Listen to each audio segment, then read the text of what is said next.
Noticias. Los sube y baja de la economía y la política. Los que dicen y no hacen. Los que se contradicen. La actualidad más candente. Lara y Hernández ya están aquí. Ellos no saben nada y así nos va. Conciudadanos, bienvenidos a una nueva emisión de su programa favorito de esta hora. Damos comienzo a una nueva jornada de lucha por la opinión libre y la información transparente a través de los micrófonos de su RCR 750 AM, donde lo bueno une. A partir de este momento, trabajamos para ustedes desde la Gerencia General de la Estación Jaime Nestares, en la Gerencia de Producción, Wilix Arcaya en la producción. Hoy ha descendido también Wilix Arcaya a acompañarnos en los controles César González y en la conducción Daniel Lara y quien les habla, Neomar Hernández.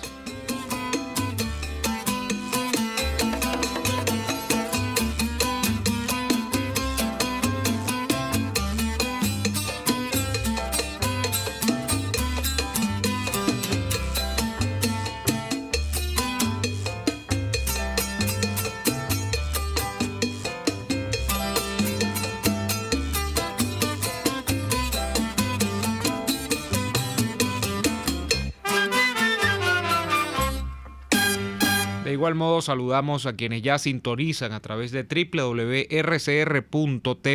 porque estamos en la radio que se ve. Pueden vernos también a través de Periscope, nuestra cuenta @RCR750, @RCR750, a través de la retransmisión en BPI y en diferido en lacavilla.com. Buenas tardes, Daniel. Buenas tardes, doctor Neomar Hernández. ¿Cómo se encuentra usted la tarde de hoy? Gracias. Más doctor será usted. ¿Cómo me le va? No, usted es más doctor que yo porque está a punto. No, a mí se me presenta lejos ese título. No, vale. ¿No? Usted es como un doctor interino. Exacto, o sea, encargado, un doctor encargado. Exacto. Doctor encargado. Hoy quiero enviarle un saludo a el señor Juan Guaidó, que está cumpliendo hoy 3 meses como presidente encargado. Felicitaciones. Bueno, ¿qué espera que yo le diga, señor Daniel? Nada.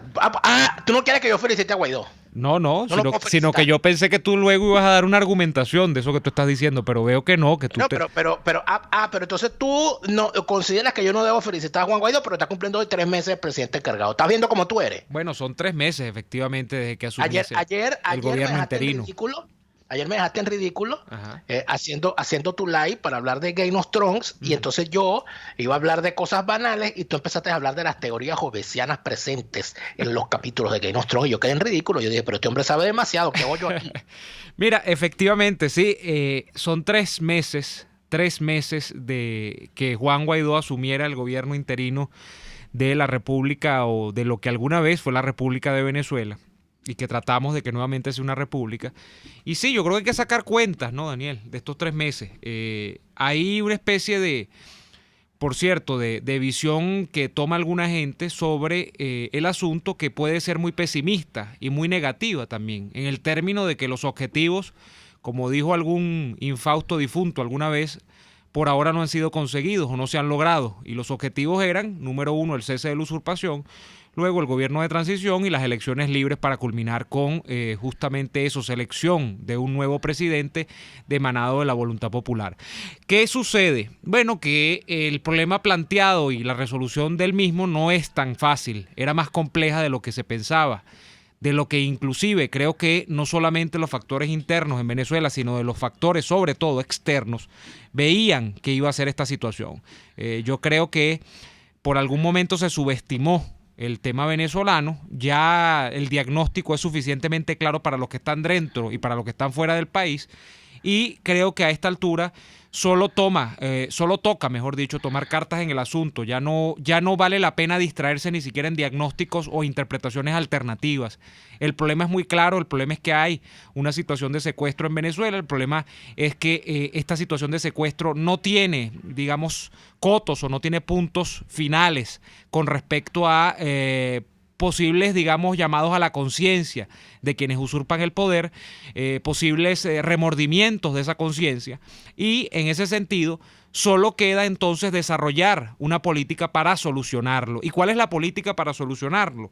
Bueno, yo leía, por ejemplo, a propósito de no caer solamente o no quedarnos con los resultados, que muy bien puede ser una vertiente del análisis y decir, bueno, Guaidó no ha logrado ni siquiera el punto 1, que es cesar en esta usurpación o que el usurpador salga del poder que justamente está usufructuando.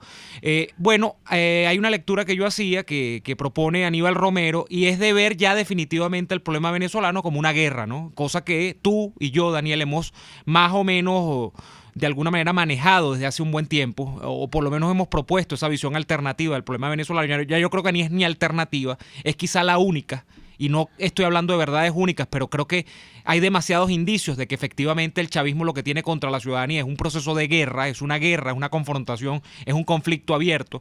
¿Y qué dice Aníbal Romero? Bueno, podemos quedarnos con el tema de las guerras de resolución rápida o ver el proceso venezolano, y creo que es un enfoque adecuado, como una guerra de largo aliento, como una guerra de desgaste, dice él. Como guerra de desgaste fue la Primera Guerra Mundial. Aníbal Romero habla de una segunda visión que creo que nosotros también la tocábamos colateralmente el día de ayer, y es el qué se tenía y qué se tiene.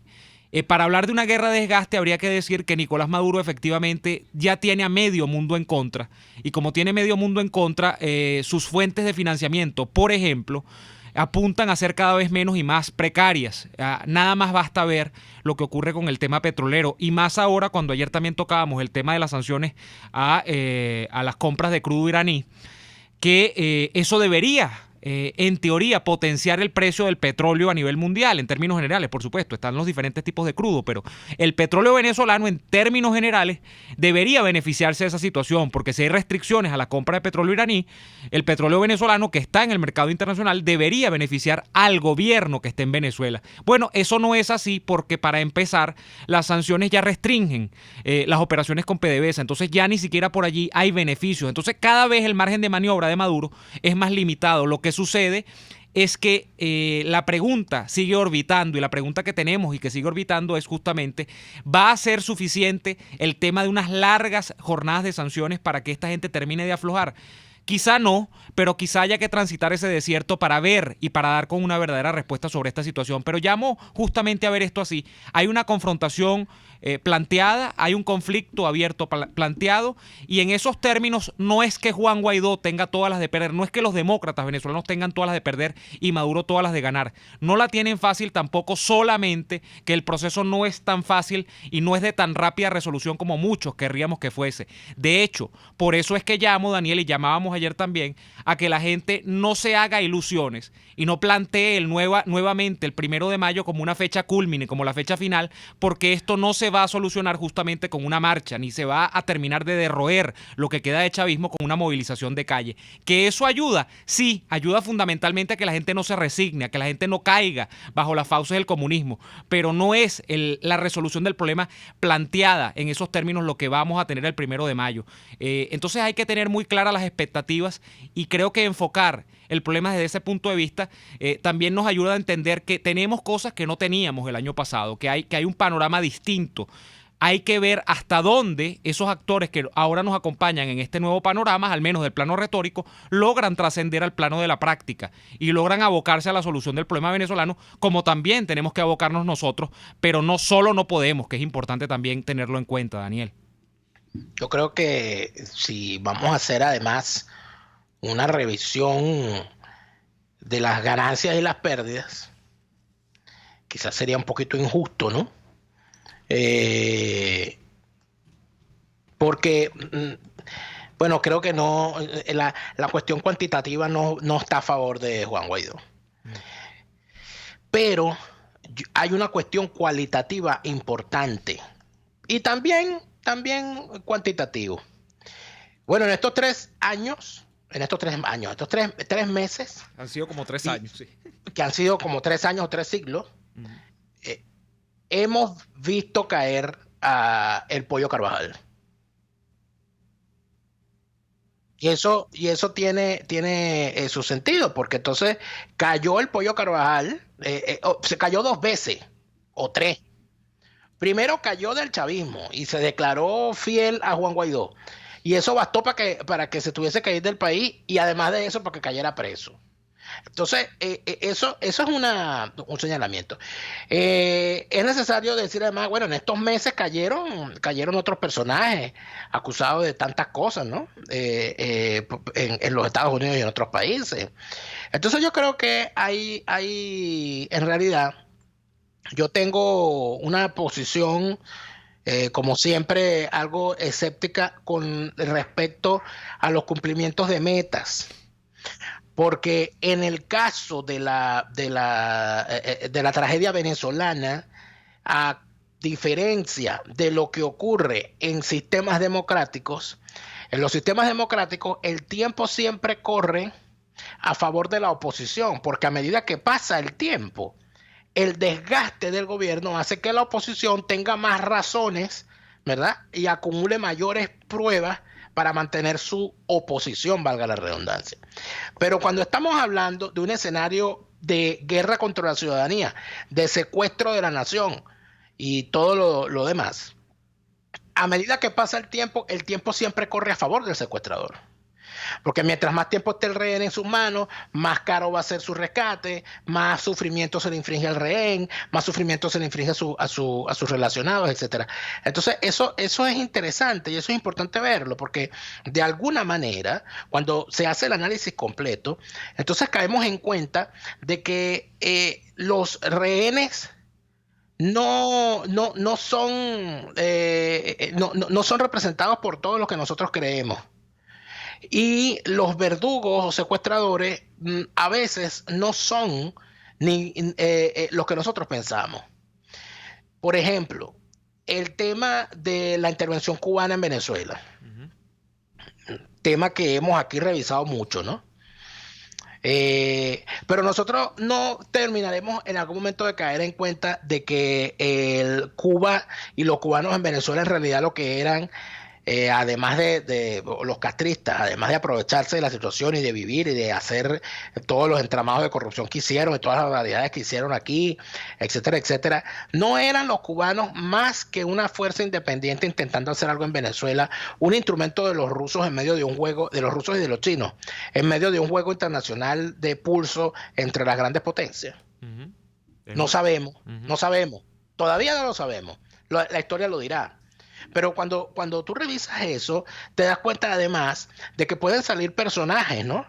Que uno pensaba que estaban del lado del rehén y que querían su libertad, y que cuando los escuchas hablar y les escuchas sus planteamientos y ves en las cosas en las que andan, tú tienes que someterlos a dudas. Ayer hablamos de varios, ¿no? Que andan en unas declaraciones raras, que uno dice, oye, en realidad este no era amigo mío, ¿verdad? Este estaba del lado oscuro. Y eso yo creo que siempre es importante descubrir a los que están del lado oscuro, porque la naturaleza humana y la miseria humana, sobre todo cuando se trata, bueno, en dos casos, cuando se trata de política, cuando se trata del ego y cuando se trata de dinero, la miseria humana no hace, hay que esforzarse muchísimo para que sus portadores la escondan, porque en cualquier momento los tipos salen y la embarran.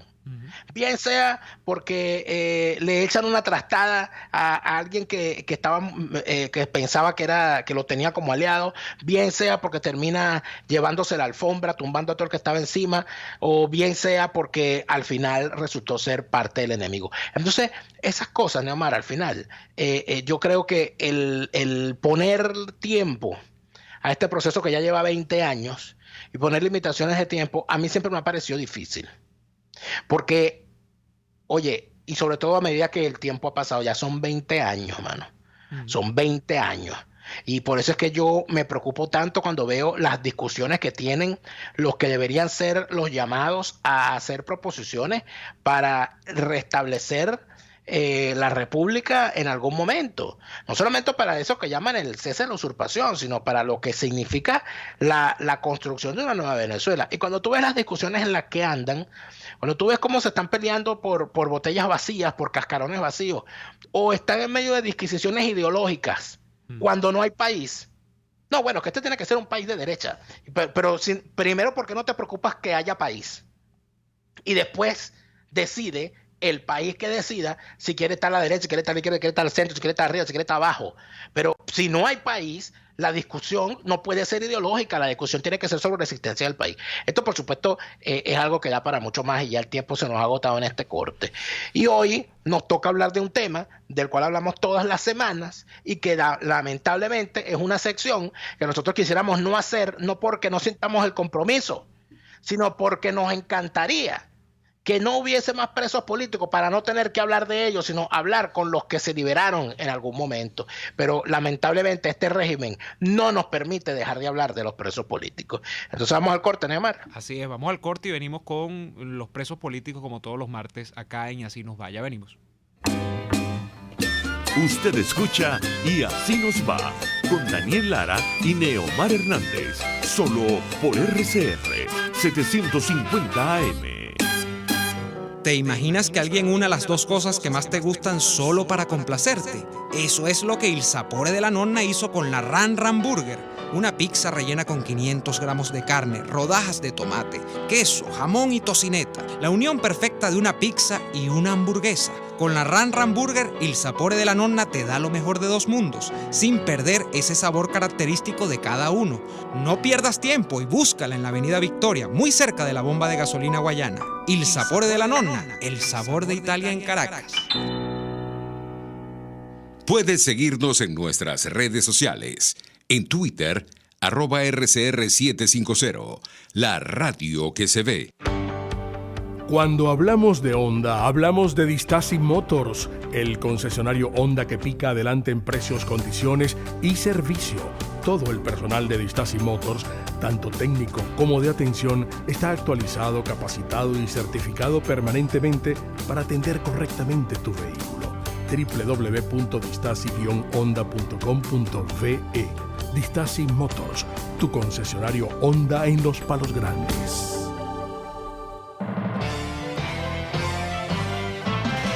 A las 6 de la tarde, la entrevista. Siempre damos la cara. Exponemos nuestra opinión, duélale a quien le duela. Y difundimos la voz del pueblo porque es la voz de Dios. A las 6 de la tarde, la entrevista. Soy Miguel Ángel Rodríguez y estoy contigo por RCR. Porque lo bueno une.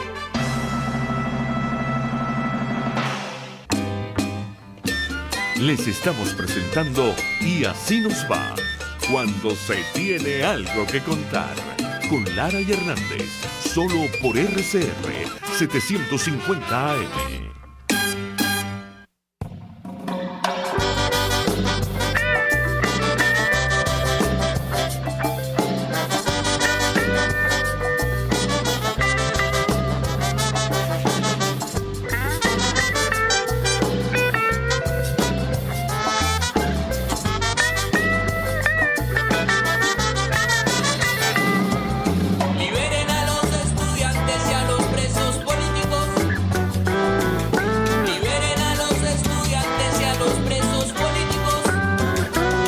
El año pasado, 19 de abril, hace poco más de un año y unos días, estamos cumpliendo en este año, se suscita un episodio en una joyería del Centro Comercial San Ignacio, la joyería Farías. Allí terminan siendo detenidos Melvin Gregorio Farías, dueño de la joyería, y uno de sus empleados, Junior Rojas. ¿Por qué? Bueno, el episodio básicamente va, de acuerdo a lo que las versiones de los familiares de los detenidos ofrecen, de una confusión que se suscita en uno de los baños del centro comercial aledaños a la joyería, donde uno de los empleados, en este caso Junior Rojas, es confundido con un delincuente. Estaba entrando a la joyería, se disponía a entrar a su lugar de trabajo, y un escolta de una persona que estaba allí y que se presume es una figura allegada al gobierno de usurpación de Nicolás Maduro, del alto gobierno, del chavismo, bueno, confunde a esta persona, trabajador de la joyería, con un delincuente, piensa que va a asaltar a su protegido, a la persona a la que le presta servicio de escolta, saca el arma que tiene para prestar dicho servicio y abre fuego a lo que el empleado del local, que también estaba armado, supongo yo, por trabajar en este tipo de negocio donde se maneja mucho dinero, también saca su arma y efectúa unos disparos Gracias a Dios no hay heridos luego del episodio, pero resultan dueño de la joyería y empleado de la joyería detenidos por el DGCIN. Al día de hoy todavía están detenidos y entiendo que ni siquiera han tenido audiencia preliminar. Para conversar de este caso tenemos a la hermana del dueño de la joyería Farías, Yarimel Farías, hermana de Melvin Farías. Buenas tardes, Yaribel. ¿Nos escucha? Hola, buenas tardes, te escucho. Bueno. Quisiéramos que nos aclararas bien cómo fue esto, si he sido de alguna manera fehaciente con lo que ocurrió aquel día, con lo que se ha reconstruido luego como los hechos que ocurrieron ese día y que tienen a tu hermano tras las rejas luego de un año. Correcto, es así tal cual como tú lo has indicado. Se trata de Melvin Farías, que es mi hermano, y Junior Rojas, que es mi tío. Tiene más de un año privado de libertad en la Dirección General de Contrainteligencia Militar. La razón, bueno, una escolta del Tribunal Supremo de Justicia se encontraba en las afueras de la joyería en la cual indicaste y para la cual trabaja Junior Rojas. Cuando Rojas va a entrar a dicha tienda a trabajar, es atacado por esa escolta de nombre Sergio Sánchez. Este rincona a mi tío, a Rojas, contra la fachada de la tienda y le dispara con la suerte de que el arma se le encasquilla. De no ser así, Junior en este momento estuviera muerto. Y te lo digo con toda la base del mundo porque soy testigo presencial, ¿ok? Yo me encontraba en ese momento. Caramba. Pues Rojas se defendió de este ataque. Él desenfunda su arma de fuego y ese es el momento en que Sergio Sánchez y dos ciudadanos más que lo acompañaban corren en dirección contraria a la tienda y, bueno, disparan como locos en dirección a la tienda, destruyen la fachada, le disparan a la tienda de al lado y bueno, sabemos que al lado de la tienda de nosotros está el baño público, es decir, si supuestamente ellos se encontraban custodiando a una persona que estaba en un baño público, ¿cómo vas a disparar en dirección a esa joyería? Por eso yo siempre, a ese baño público, perdón, por eso yo siempre insisto, si hay un homicidio intencional en grado de frustración, en este caso es de parte de Sergio Sánchez, que fue quien disparó en dirección a donde se encontraban supuestamente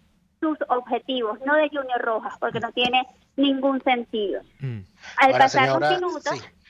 Sí, adelante, al pasar los minutos nos indica el 6CPC y la policía de Chacao que llegaron al lugar que estos tres escoltas se encontraban custodiando a una mujer y una niña que estaban en un baño público al lado de la tienda en cuestión, como te dije. Entonces, bueno, se lo llevaron engañados, dizque a declarar. Y bueno, al final ya tienen más de un año privados de libertad en la Dirección General de Contrainteligencia Militar, imputados por homicidio intencional en grado de frustración contra el hijo de un magistrado que ni siquiera estaba en el lugar, pero que llegó como 20 minutos después a gritar improperios contra los trabajadores de la joyería. Entonces, bueno, ese es el caso. Ahora, señora Yarimel Farías, la gran pregunta es, ¿se tiene certeza o sabemos por casualidad de quién eran esos escoltas para que se armara semejante escándalo con este caso? Perdón, no le entendí lo que me dijo en principio. Le pregunto si tenemos certeza, si sabemos o si ustedes han tenido conocimiento de a quién estaban custodiando estos personajes allí. Bueno, yo te puedo indicar lo que dice el expediente, ¿no? El expediente indica que estos escoltas se encontraban custodiando a una ciudadana y una niña que eran acompañantes del hijo de un magistrado. Caramba. Magistrado todavía en funciones al día de hoy. Correcto.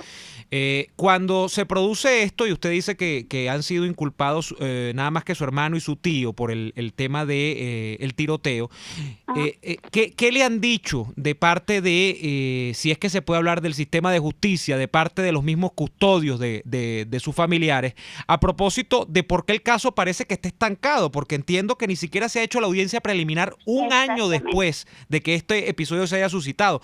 ¿Hay algún tipo de digamos, de preferencia especial por este caso para no darle curso legal? Sabemos que la justicia en Venezuela es un poco quimérica, ¿no? Pero ¿qué le han dicho, digamos, en esos bajos fondos, en esas cosas que uno se entera siempre y que no están en los expedientes, que no están, digamos, en la Constitución y en la ley? ¿Qué sabe usted de esto? Claro, bueno, fíjate, el caso sí está completamente estancado, es tal cual como tú dices, llevamos más de un año esperando una audiencia preliminar y la juez indica dos cosas. En primer lugar, ella necesita que esté el hijo del magistrado para ella poder celebrar audiencia y en segundo lugar, que ella necesita que este mismo magistrado la llame para ella poder saber qué es lo que va a decidir en cuanto a estos muchachos. ¿Cómo es la cosa? O sea, que la jueza necesita que un magistrado, que es el papá de uno de los implicados, la llame para que ella pueda decidir. Correcto, eso se lo ha dicho a los abogados. ¿Usted sabrá quién es ese magistrado?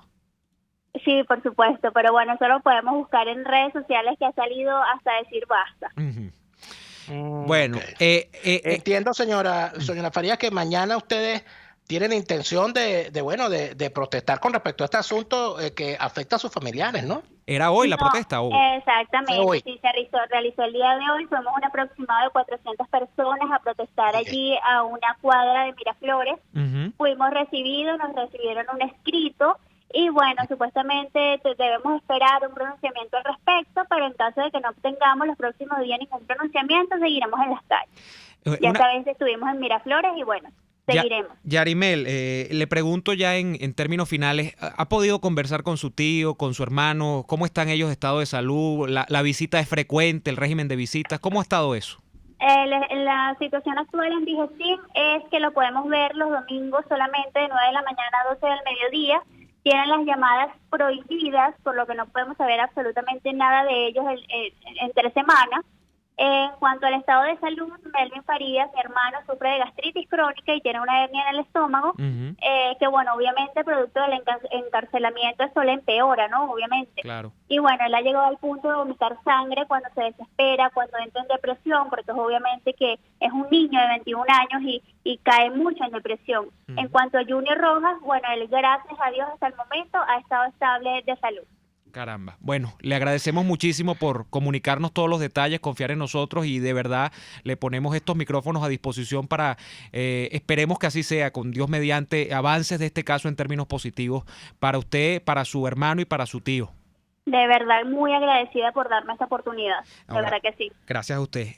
Nuestra invitada Yarimel Farías es hermana de Melvin Farías, dueño de la joyería Farías en el Centro Comercial San Ignacio y sobrina del señor Junior Rojas, detenidos ambos por un episodio que ya ustedes han escuchado, se suscitó justamente hace un año y pocos días allí en el Centro Comercial San Ignacio, municipio de Chacao, acá en Caracas, entre unos escoltas de uno de los altos jerarcas del chavismo, porque un funcionario del TSJ y más un magistrado ya es algo así como que un alto jerarca de lo que queda de régimen de usurpación en Venezuela y justamente sus dos familiares. Vamos a ir al corte comercial, Daniel, y volvemos con más detalles y otros comentarios adicionales sobre el caso. Ya venimos.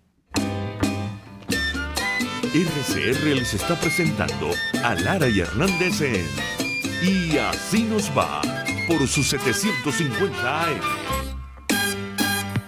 Hay sabores de helados que fascinan, obsesionan y enamoran. Sabores como los que consigues en Il Cuore di Gelato. Por ejemplo, si te gusta la mantequilla de maní, tienes que probar la textura y el sabor de su helado de maní. Te encantará.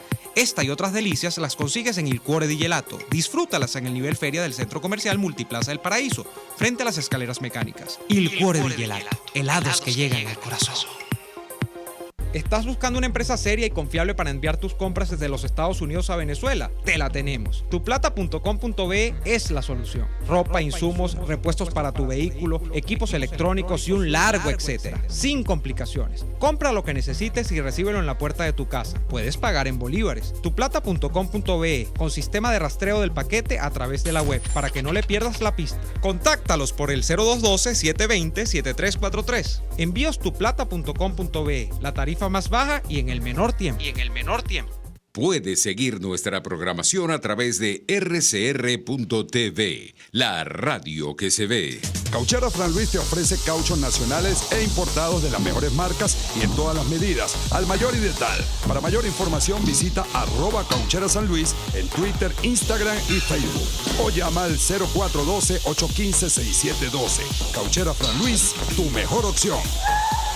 RCR 750 AM, porque lo bueno une. Estamos escuchando Y Así Nos Va con Lara y Hernández por RCR 750 AM. Bueno, en Venezuela, Daniel, evidentemente ya hay por lo menos, no sabemos si 3, 4 o más, pero por lo menos 2 clases de ciudadanos, ¿no? Los de primera y todo el resto. Entonces, los de primera generalmente se presentan casos como los que más o menos nos narraba Yarimel Farías en el corte anterior, casos de ciudadanos allegados al poder, casos de ciudadanos que tienen escolta, casos de ciudadanos que, por supuesto, no se preocupan por el 15 y último, casos de ciudadanos que están exentos de todas las tragedias de los servicios públicos en Venezuela porque tienen bombas de agua, tienen plantas eléctricas, tienen toda una cantidad de cosas que no es que estén mal que las tengan, pero que las tienen porque generalmente las tienen con dinero mal habido. Y a fin de cuentas son, si es que cabe el término de ciudadanos, son ciudadanos privilegiados frente al conjunto de los demás mortales que estamos en Venezuela. ¿Qué es lo que ocurre acá? Bueno, que además de que uno tenga que calarse, de que hay mucha gente que tiene 5, 6, 7, 8, 15, 20 escoltas, además uno tiene que ver episodios como estos, ¿no? Que sin que yo sea juez, que yo tenga arte ni parte en el caso, yo lo que quisiese es que existiese en el país un sistema de justicia que vea lo evidente. Y en este caso, de acuerdo al relato, de acuerdo a una testigo presencial que la tuvimos con nosotros en el corte anterior, hay como demasiadas evidencias de que obviamente los que están detenidos no son unos delincuentes porque son dueños de una joyería a las que estaban ingresando en ese momento. Obviamente están armados porque trabajan con materiales, con productos que son de alto costo, de alto valor.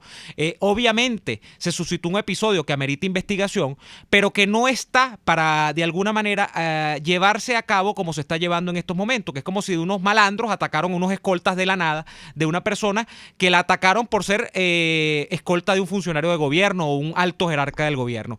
Yo quisiese, en conclusión, que la justicia fuese más evidente en el país, que la justicia existiese, pero no existe evidentemente la justicia cuando tú tienes a alguien por más de un año y no le has dado ni siquiera el derecho a la audiencia preliminar para que se presenten justamente las evidencias más a la medida de la mano y más a los ojos vista de todo el mundo. O sea, que son estas evidencias que ya nos ha comentado Yarimel Farías. Daniel. Tú sabes que normalmente, Neomar, se piensa, se cree, mucha gente asume que eso, que yo lo escuchaba muchísimo cuando aparecen esos defensores ad hominem de la dictadura militar asesina y corrupta de Pérez Jiménez. Siempre aparecen y dicen, no, pero si cuando el país, en Pérez Jiménez, el país estaba muy bien, y se podía dormir con la puerta abierta. Y bueno, iba preso, era el que se metía en política, como si eso es una maravilla, ¿no? Como si eso es algo digno de celebrar, ¿no? Bueno, si uno no se metía en problemas no pasaba nada. Y yo recuerdo siempre dos historias. Una, que me la cuenta una tía, que me decía que en tiempos de Pérez Jiménez, los policías y todo aquel que tuviese un uniforme se sentía con patente de corso para atropellar a quien le diera la gana. ¿Por qué? Porque era policía. Uh-huh. Y yo recuerdo a una de mis tías echándome el cuento de un tipo que era policía que maltrataba mucho a los muchachos, a los niños, y que era un verdadero sociópata, ¿no? Que le hacía maldades a los niños, los encerraba, si los veía corriendo, ese tipo de cosas, por ejemplo. Y no había manera de que ese señor le pusiera el recato. Bueno, cayó Pérez Jiménez, por supuesto, y el tipo dejó de ser policía, y más de uno de esos muchachos que eran perseguidos o torturados por ese policía sádico, bueno, terminó cayendo a golpes a ese policía por la calle. Uh-huh. Es un caso. Y el otro caso me lo contó, por cierto, mi papá, ¿no? Uh-huh. Es algo que me debe estar escuchando y sabe que esto es verdad. De la historia aquella de unos mecánicos de aviación en el aeropuerto de Maiquetía, que en el avión donde iba a viajar Pérez Jiménez, 2 horas antes de que el avión saliera, se dieron cuenta, mira, el vuelo es dentro de 2 horas, pero al caucho le falta aire, vamos a echarle aire al caucho. Uh-huh. Haciendo su trabajo, fueron, le echaron aire al caucho, no ha pasado nada, ya el avión está listo para que se vaya. El dictador llegó, se fue, se montó en su avión y se fue, y a los mecánicos los metieron presos. Uh-huh. ¿Por qué? Porque uno de los militares allí que estaba en la custodia del avión le pareció muy sospechoso que faltando 2 horas para el vuelo, unos mecánicos hicieran su trabajo, que era precisamente permitir que el avión estuviese en buenas condiciones. Y lo dejaron preso. ¿Por qué? No, bueno, porque sí, hasta que déjalos un rato ahí. Entonces, esa cultura del atropello es una cultura de los militares. Uh-huh. Es una cultura del militar venezolano. No, te me paras allí a la derecha, chico. Párate a la derecha. La cultura de la chapa, Le podríamos decir. De lo que decía Rómulo Betancourt, bueno, que en Venezuela el famoso chiste aquel, jefe aunque tenga cochochos. No, y Betancourt decía, de hecho, él profundizó en algún momento sobre la definición del fenómeno y es verdad, él hablaba del jefe civilismo, ¿no? Porque el jefe civil de pueblo era un tipo que a pesar de que realmente no estaba investido de ninguna gran autoridad, porque un jefe civil es cualquier cosa, y más en un pueblo recóndito del interior, él decía que había una gente que internalizaba una especie de complejo de que, estaba ya casi que en el Olimpo, pues estaba en el Olimpo y estaba montado al lado de Zeus, pues, o no sé de quién. Entonces, esa gente que internaliza esas culturas de la chapa, del jefe civil, de que yo tengo la prebenda para hacer lo que me da la gana, parece que siempre ha existido, pero que ahora abunda. Una cosa que siempre ha existido ahora abunda, ¿no? No, bueno, y esto cuando yo veo las protestas en la gente, porque la gente no es tonta, la gente no se va a protestar para el Tribunal de Justicia, la gente no se va a protestar para la Fiscalía, la gente se va para Miraflores. Con toda lógica. Inteligentemente la gente dice, no, esto se resuelve aquí. Y fíjate tú, que es el gran cuento. Ojalá esta gente, cuando sea expulsada del poder algún día, se conserve bien el Archivo General de Miraflores con todas las barbaridades que esta gente ha hecho, las cartas que han recibido y que han enviado, porque será objeto de estudio en el futuro. Porque tú sabes que Manuel Caballero publica en su libro Gómez, el tirano liberal, un extraordinario libro. Él allí coloca que el señor padre de Jovito Villalba, cuando Jovito Villalba da el discurso en el año 28, a Jovito lo dejaron preso, a otros los exiliaron, pero Jovito se quedó preso hasta que se murió Gómez. ¿Ok? Y que el papá de Jovito le escribía cartas al presidente Gómez, diciéndole, mire, el muchacho está enfermo, yo le digo que yo me hago responsable, yo me lo llevo, lo saco de Caracas, me lo llevo a Margarita para que se cure allá porque tiene tuberculosis y todo aquello. Y no, la respuesta era que no había respuesta, la tachaban. Y en el archivo están las cartas tachadas, dice no, negado. Entonces había una respuesta, pero no se le comunicaba, pues era. No, respuesta interna, claro. Él decía no, o sea, como un punto de cuenta, no, negado. Imagínate, no lo suelte. Imagínate. Entonces, ¿qué es lo que ocurre? Hay gente que justifica. Hay gente que justifica, hay gente que dice, bueno, por ejemplo, vamos a leer algunos comentarios. Muy bien. Porque a mí me encantan estos comentarios. Oscar Dones dice, Daniel, eso le dicen los militares plantón, ponerlo a pagar plantón. Y entonces eso la gente lo ve como cómico, como chévere. Ay, está pagando plantón. Sí. No, párate allá a la derecha, Neomar Hernández, oríllate a la derecha, te me vas del carro, te me paras ahí. Y dame la cédula y dame la licencia. Y el militar se va por ahí, da 3 vueltas y te quedas ahí sembrado esperando que te devuelvan tu cédula y tú. No, tienes que ir para el comando. Sí. La cultura del atropello, chico, del uniforme, la cultura del atropello. Y el tipo se siente investido de un poder que es supraterrenal, pues, de que es una cosa que no tiene explicación, es una cosa como un fenómeno, un fenómeno extraño, pues, de que yo estoy investido de una gran autoridad. Dice Betty Soto, dime tú, los jefes civiles, hasta con eso acabaron. Ahora las otrora jefaturas son nidos de delincuentes. Valentina Godí, una vez escuché a un militar decir que tenía carnet de Superman y que con él hacía lo que le daba la gana. Bueno, probablemente que sí. Loli Espinosa nos dice, en dictadura la anarquía es la ley y la justicia toma sus maletas y se va del país. Eso es verdad. Carlos de Ano Couso dice, Daniel, lo mismo se decía de Franco y era un asesino. Es verdad. Aquí dice Tibisay Hernández, bueno, uno de los grandes mitos que le encanta a ustedes los perejimenistas repetir sin leer y sin investigar. El bolívar costaba más que el dólar, independientemente de esa parte mala, por todo lo demás fue perfecto. Y nadie pasó hambre. No hay nada peor que la mala comparación. Imagínate tú, nadie pasó hambre. Bueno, mira. Es que no le voy a contestar, porque si algo hubo en los años de la dictadura era hambre en el interior del país. Mira, Neomar, a mí me contó un secretario, una persona que fue secretario de gobierno del estado Cogede, en el primer gobierno de Caldera, que ya estamos hablando de los años 60, que tú sabes que cuando se hacía la cuestión de la conscripción militar, la recluta, se le asignaba un número mínimo de alistados por cada región, por cada estado.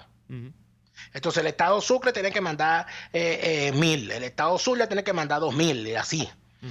Cojedes históricamente en las estadísticas nunca podía cumplir con el número de conscriptos militares. ¿Sabes por qué? Porque la gran mayoría de la población del estado Cogede, del estado Yaracuy, la gente en Cocorote, en esos pueblos perdidos del interior del país, si no estaban enfermos los andaba buscando la enfermedad. Claro, una situación y eran mujeres precarizada. Mujeres que morían de parto. Claro. eran niños que morían de bilharcia, de disentería, y aquí y de fiebre amarilla, que aquí la malaria se erradicó fue con la democracia. A mí no me vengan la talla aquí está glorificando militares, asesinos y ladrones, un tipo que se llevó todos los reales del mundo y que vivió 40 años sin trabajar en España, chicos. Aquí la gente como que no ha aprendido, ¿vale? ¿Qué pasó? Leonardo Moleiro, saludamos a Leonardo, dice, hablando del poder del jefe civil y el abuso de la chapa, vean la película mexicana La Ley de Herodes. Es un maravilloso. Muy buena. Claro, La Ley de Herodes, que tiene luego una coletilla, o te chingas o te... Bueno, la Ley de Herodes era un tipo... Este programa lo escuchan en México y usted está diciendo groserías mexicanas. Porque chingas y chingar igualito. No diga groserías. Mira, tú sabes que ese tipo ahí porque yo lo he visto como 2 veces esa película, el tipo va ascendiendo, ¿no? A medida que más despiadado y más jefe civil se va convirtiendo, ¿no? Si lo podemos decir de alguna manera. Es el perfecto ejemplo, como dice Leonardo. El tipo asciende, creo que es en el PRI, porque me imagino que sí, el tipo creo que era del PRI y le robaba las elecciones a los panistas, le hacía lo que le daba la gana, ¿no? Y al final de cuentas, el tipo, que era un modesto habitante de pueblo, como dicen por ahí, un hijo de vecina, que tenía mujer, muy humilde, la muchacha con la que se casó de joven y todo. Bueno, el tipo termina convirtiéndose en un adefesio, creo que termina muerto en la película, pero es justamente por eso, porque en entornos donde no hay instituciones, donde la ley es de cartón, ni siquiera de papel, sino de cartón y se rompe más fácil, o de anime, mejor dicho, lo que termina prelando son estos tipos de comportamientos. Los jefes civiles eternos, los gendarmes, Daniel, los gendarmes eternos, que son la última figura, lo último que queda de orden, y entonces, bueno, la gente apela a ellos, porque si no lo que sobreviene es la anarquía. Esos son comportamientos típicos de esta situación. Pero había inclusive, en Venezuela, la cosa era tan terrible. Aquí hay gente bravísima, dice, bueno, y de Rómulo y de otro, ¿qué vas a decir? Bueno, digan lo que digan. Digan lo que digan. Y Rómulo vamos a decirlo, pues, para que agarren aquí y se sienten donde se tengan que sentar los balurdos que no saben interpretar y leer la historia.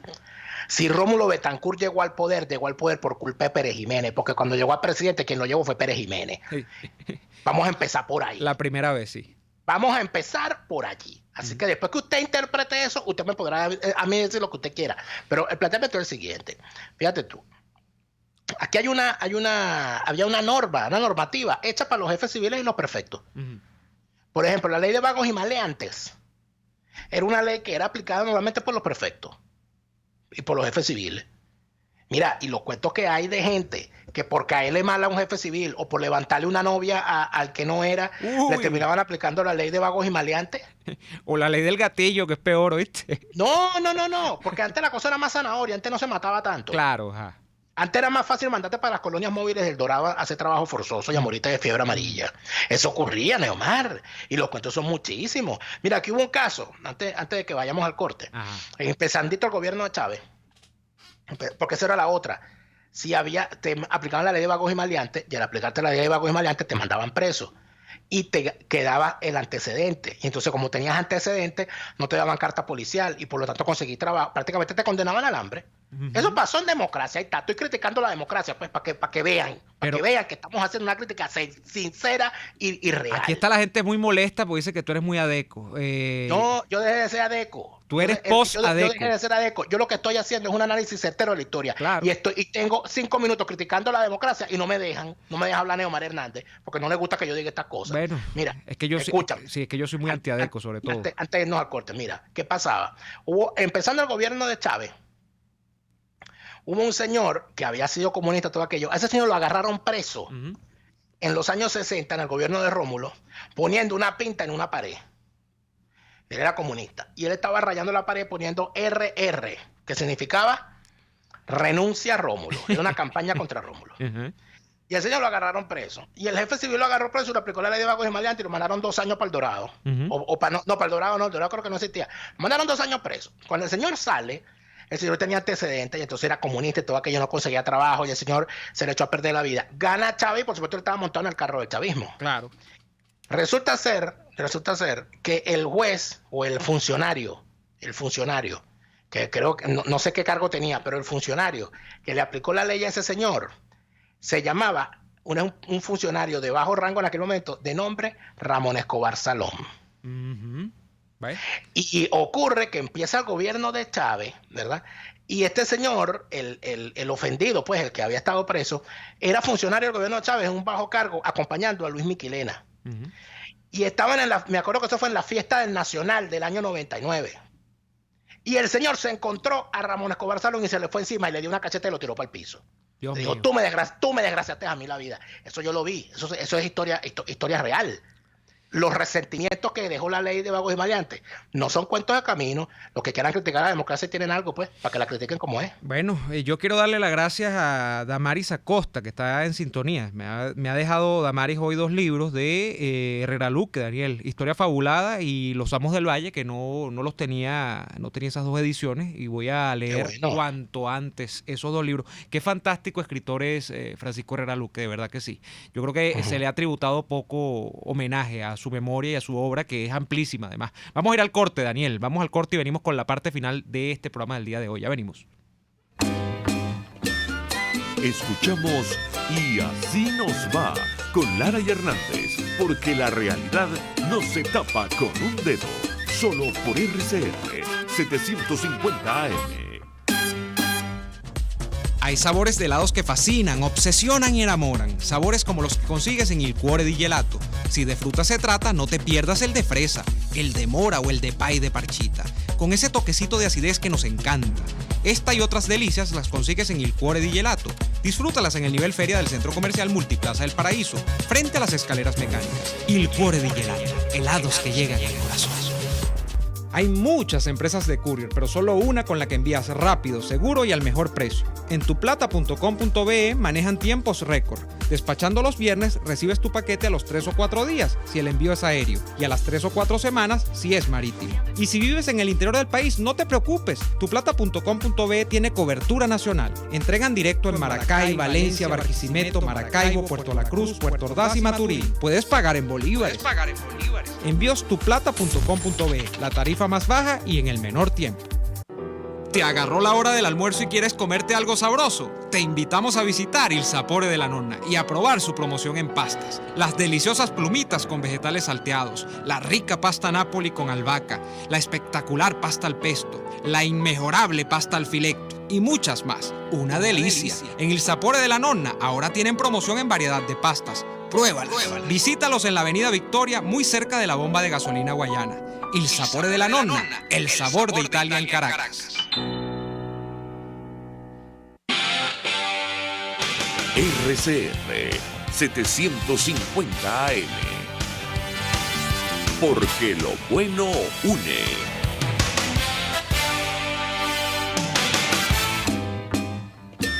Les estamos presentando Y Así Nos Va, cuando se tiene algo que contar, con Lara y Hernández, solo por RCR 750 AM.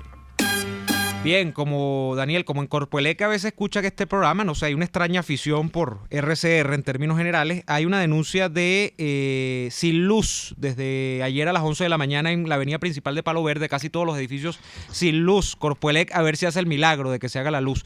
Y un servicio público, antes de irnos, para una persona de 73 años, cáncer gástrico. Están solicitando varios medicamentos. Si puedes colaborar con alguno, te lo agradecemos muchísimo. Solución dextrosa al 5%, 5 mililitros. Hidrocortisona de 500 miligramos, gluconato de calcio, sulfato de magnesio, clorimetrón en ampollas, decadrón en ampollas, ondacetrón de 8 miligramos en ampollas o pastillas. Si puedes ayudar, comunícate con Heidi Landaeta al 414-100-3923, 414-100-3923, Daniel.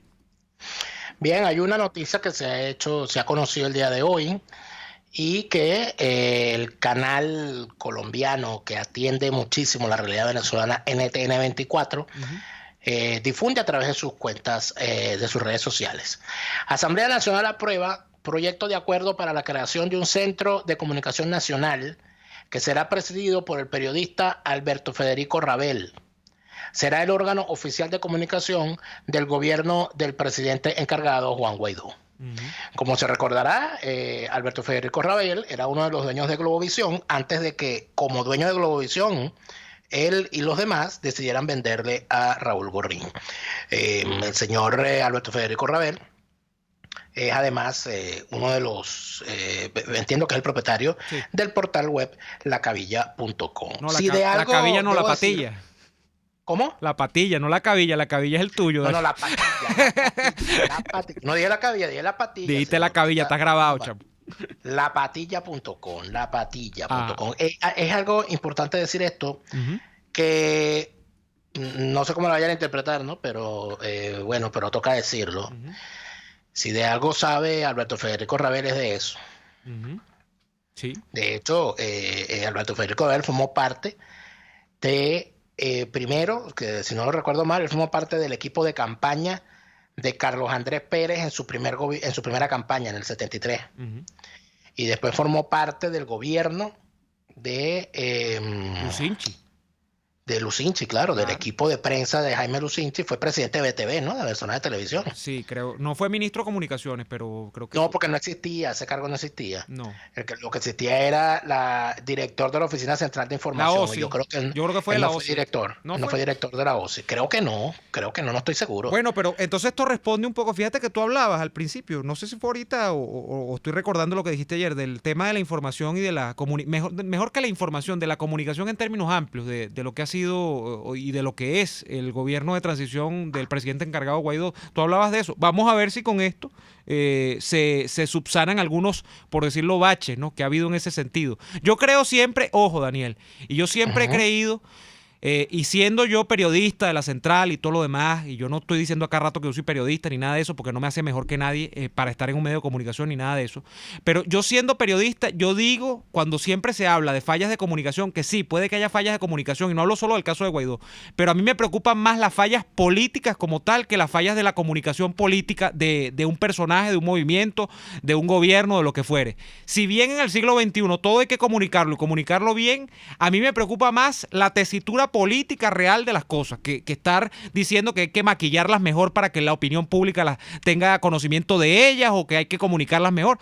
Eso es importante, pero más importante es el armazón del gobierno como tal.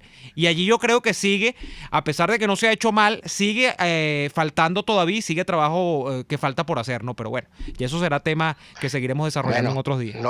Ya debemos irnos porque hemos recibido la orden de la gerente de producción, Guriza Arcaya, de que nos vayamos.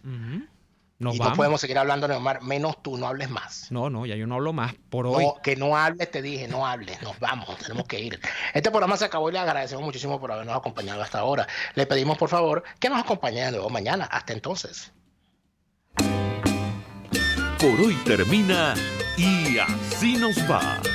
Síganos en Twitter en @YASÍNOSVA, @DeLaraF y @NeoAdolfo. RCM 750 AM.